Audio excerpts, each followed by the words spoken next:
Infertility treatment? What a waste of money. If we're infertile, the cause must be you. My husband hurled those harsh words at me, and in the end dropped a massive bombshell. I'm going to divorce my infertile wife and marry your sister instead, haha. Indeed, my husband chose his sister-in-law over his infertile wife. My name is Linda. I live with my husband, Nathan. Days spent with my beloved husband were indeed happy days. However, we had a hard time trying to have a baby.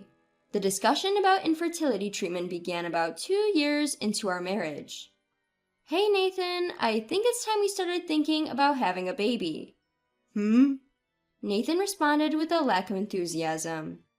Infertility treatment comes with various burdens, right? Both physically and financially. That's true, but if it's going to help us conceive, I think it's okay to give it a try. Well, maybe, but... Nathan didn't deny the idea of infertility treatment, but he was also not eager to proactively engage in it. I had become a housewife when Nathan had transferred for his job, so I guess he has financial concerns. Don't worry about the money. It's been 6 months since we moved, and I'm getting used to this place. I'm thinking about finding a job soon, so we don't have to worry so much about finance, right? If I can start earning an income, we'll have more financial flexibility than we do now. With that, he would probably become more open-minded and supportive towards the treatment, but he reacted differently than I expected. Well, it'd be great if you could start working. But? I don't know how I feel about you finding a job for the sake of getting treatments. It's like putting the cart before the horse. Don't most people conceive naturally? That's not necessarily true. Women's bodies aren't that simple. I hear that when couples can't have kids, the cause is usually the female. Slightly irritated by Nathan's words, I responded, I do hear that often, but there are cases where the male may be the cause, you know. Alcohol, obesity, even diseases from childhood can cause male infertility. He frowned disapprovingly. Maybe, but statistically speaking, it's more likely to be the female, right? I mean, I haven't had any major illnesses, and I only drink socially. I doubt the issue is with me. So you're saying you think it's my fault? I didn't say that. I'm just generally speaking. Even though he didn't say it outright, it was clear that he believed I was the reason for our infertility. But it was true that I couldn't rule out the possibility that there might be factors on my side, so I went to get an infertility test at the hospital. To make matters worse, my mother-in-law was standing outside our door waiting for me when I returned home. Linda, where have you been? You're a housewife and yet you're always out. Hurry up and let me in. It's terribly hot outside. My mother-in-law always visits without notice, keeping tabs on me. Regardless of how well I kept up with the household chores, she consistently found something to criticize, pointing out things like, this spot is dirty, and this isn't good enough. Reluctantly, I let her in, and the first thing she said was, So, I hear you've decided to start infertility treatment? Huh? Why do you know about that? I obviously heard it from my son. Is that so? I was planning to wait and assess the situation before bringing up the topic with my husband again, so the fact that he had already talked about it with his mother was a surprise. You see, we let you marry our son for the sake of our family's heir. Yet, 2 years after marriage, you still haven't managed to get pregnant. I don't even know why we approved this marriage in the first place. I apologize for not having been able to bless you with a grandchild yet, but Nathan and I are committed to making every effort to conceive in the near future. Upon hearing my non-confrontational response, my mother-in-law let out a deep sigh. Linda, dear, if trying hard was all it took to get pregnant, no one would have any trouble, right? After all, it's clear that you're the cause of this infertility, so maybe you should consider a divorce or something. What? Divorce? It makes sense, doesn't it? There's no way my son is the cause. Like mother, like son. Not only my husband, but also my mother-in-law doubted that I was the cause. Apparently satisfied with her outburst, my mother-in-law left for the day. Upon my husband's return from work, I relayed the comments made by his mother. See, even Mom says the problem isn't me. If we're infertile, it must be you, Linda. He responded with a smug look while nodding in agreement. There was no point in fighting back. He wouldn't consider the possibility that he might be at fault, not even for a second. I decided to wait for my infertility test results. I visited the hospital again a few days later, where the doctor told me a surprising fact. So, we didn't find any issues with you. Is that so? But then why? The doctor began awkwardly. Please have a talk with your husband. If you really want a baby, it would be best for him to also get tested. Have my husband get tested? We can't definitively say the cause lies with just one of you. However, pregnancy is something that requires cooperation from both spouses. Just to be sure, I recommend that your husband also get tested. Is that so? I wasn't the cause. While I was relieved at the doctor's words, I wondered how to break the news to my husband. If I tried to be roundabout, it would only make things more complicated. I've got the test results. Let's talk about it tonight. I texted him and decided to wait for him to come home. As I was preparing dinner, my husband returned. Behind my husband, inexplicably, stood my mother-in-law as well. Mother-in-law, why? I invited her. When I told her that the test results were out, she said she wanted to come. My husband had a look of ease on his face. They appear completely oblivious to the possibility that he might be the cause. Linda, hurry up and tell us the results. Although I can already guess without asking, haha. To my smirking mother-in-law, I responded clearly. There were no issues with me. The doctor suggested Nathan also get tested. Huh? Why me? Faced with the unexpected turn of events, my husband was obviously dissatisfied. What do you mean, why? Pregnancy is something a couple has to work on together, isn't it? I had no issues, so now it's your turn to get checked. What's that supposed to mean? Are you saying the problem is with me?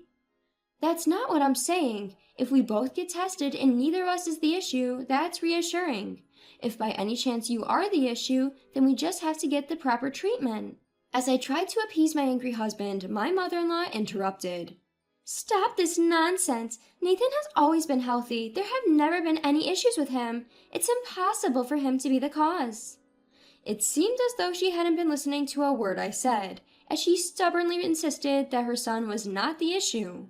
To convince them both, I showed them the medical report I received from the doctor. Look, I got this today. It clearly shows that they didn't find anything. Yet, both Nathan and my mother-in-law casually glanced over the report, showing little interest in actually reading it thoroughly. Clearly, they were reluctant to accept the reality. Nathan finally blurted out an outrageous statement. Women are the ones who get pregnant, so the problem must be with you. Wait a second, I just showed you the test results. His mother once again interjected, shrugging her shoulders in disbelief. This must be a fake report anyway, right? Going to such extremes just to avoid a divorce. You're truly a frightening woman. What? Why would I do such a thing? Stop saying ridiculous things. Ignoring my protest, the two continued their conversation. Hey, Nathan, wouldn't a younger woman be better? Maybe. This could be good timing. Oh yeah, with her? Strike while the iron is hot, as they say. With her? What were these people talking about? A few minutes later, an unbelievable fact slipped out of Nathan's mouth. Well, actually, I've impregnated your sister. What? We recently found out she's pregnant. If I were infertile, she wouldn't be pregnant, right? My sister's pregnant? I was so stunned that I couldn't think straight. Nathan continued without paying attention to my state. So, here's the thing. I'm thinking of marrying your sister. Mom has been saying she wants a grandchild soon after all. My mind went blank and I felt like collapsing right then and there. An affair with my sister? And she's pregnant and they're going to get married? Wait, Sarah's still in college. And she has a boyfriend. Yeah, but apparently she fell for me. When did this? We've been seeing each other for a while now. Nathan reveals the cruel truth nonchalantly. He was having an affair with my sister while we were discussing our infertility issues? Abandoned by my husband and betrayed even by my own sister. I had no idea any of this was happening while we were discussing our infertility. My mother-in-law further compounded my already speechless state with her insults. Do you understand now? My son is perfectly capable of getting a woman pregnant, so you're the issue. We don't need a wife who can't bear children. That's true. Nathan agreed with his mother. It's settled then. We're getting a divorce. I already have the papers. Fill them out quickly. He seemed thrilled as he thrusted the divorce papers at me. Are these people sane? Impregnating your wife's sister and planning to remarry? That's outrageous. That's when I felt it. The surge of anger that I can't even put into words. Fine, we'll get a divorce, but you're going to pay me alimony. Once we'd agreed, he immediately kicked me out of our home. See you around, you barren lady. I'll find happiness with your adorable sister. Later, I returned to my parents' home and explained the situation to them. They were enraged, but the truth is, they disowned my sister a long time ago. I was the only family member that my sister still had contact with. Her reckless behavior, particularly concerning money and relationships, had caused our parents a great deal of trouble. She was disowned by her parents once she started college. Nevertheless, she is my one and only sister. I'd regularly invited her to our home for meals with my husband. And this is how things end up. My parents said they summoned Sarah and my husband to give them a scolding. But I told them that was unnecessary. I knew that even if they got together, it wouldn't work out. And several years later, it was a few years later when I got remarried to Gary, someone I met at my new job, and we were soon blessed with a daughter. One day when we were out as a family, I heard a voice say, Hey Linda, is that you? Nathan. Long time no see. The voice belonged to my ex-husband. He took a quick glance at my daughter and current husband, then spoke to me with bitterness. Ah, so you were married. Lucky you, someone took you in. Mind your own business. How's your marriage with my sister going? At this, my ex-husband made a sour face. Just as I thought. I pretended to know nothing and asked him, What's with the face? You should be happy you ended up with a child with my sister instead of me. Well, you see, he replied with a pale face. Sarah was really unfaithful. Even after she gave birth, she used my money to cheat on me. Now we're divorced. She even took our child with her, after all the baby stuff she made me buy. Oh dear, that sounds like quite a disaster for you, I replied, though I knew all along. I was aware of my sister's promiscuous behavior, which resulted in numerous troubles. Every time she ended up demanding money from our parents. Looking around and seeing that my daughter and husband weren't around, my ex-husband suddenly turned to me. Hey, would you consider giving us another chance? Excuse me? Don't you think it's a little too late for that? As you can see, I'm remarried. But your daughter's a stepchild, right? You shouldn't have to go through the trouble of caring for someone else's child. I don't need children anymore. Let's live freely together. He must have thought that my daughter was my stepdaughter. This man, after all this time, still didn't suspect my fertility. I boldly told this mistaken man the truth. What are you talking about? That girl's my biological daughter. Huh? His expression at that moment is something I can never forget, even to this day. He had a dumbfounded look, about 5 times more than usual. Weren't you infertile? Trembling, he asked. I explained politely. Well, isn't it unfortunate? We conceived our daughter right after I married my husband. But more importantly, I wonder who the actual father of Sarah's child is. I looked at my ex-husband with a wicked smile. His face was pale. Hey, what do you mean by that? Oh, don't worry about it. Just curious, you know?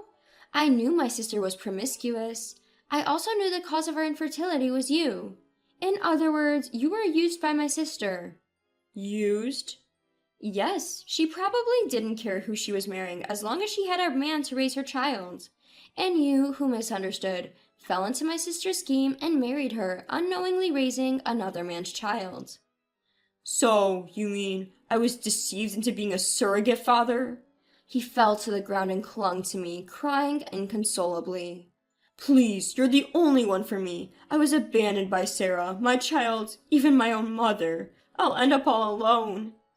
I don't care. That's the result of your actions, right? It's quite pathetic to be acting this way for someone your age. I looked down and threw those words at him. He slumped his shoulders, completely disheartened. Ever since, despite our conversation, he has kept sending me desperate texts. I was wrong. I want to start over. You're the only one for me. Please come back. I won't cheat anymore. But I blocked all of them without replying. It seems my ex-husband later requested a DNA test for the child. As a result, it was confirmed that the child was not his. To this day, he's in a state of self-isolation at home, not even going to work. Being abandoned by his mother, his only ally, feels like he's getting what he deserves. I, of course, haven't seen my ex-husband since that day. I have a family that is incomparably more precious. I couldn't care less about that man. I want to continue to prioritize my husband, who chose me, and our daughter, who came into our lives, focusing on them as we cherish each day.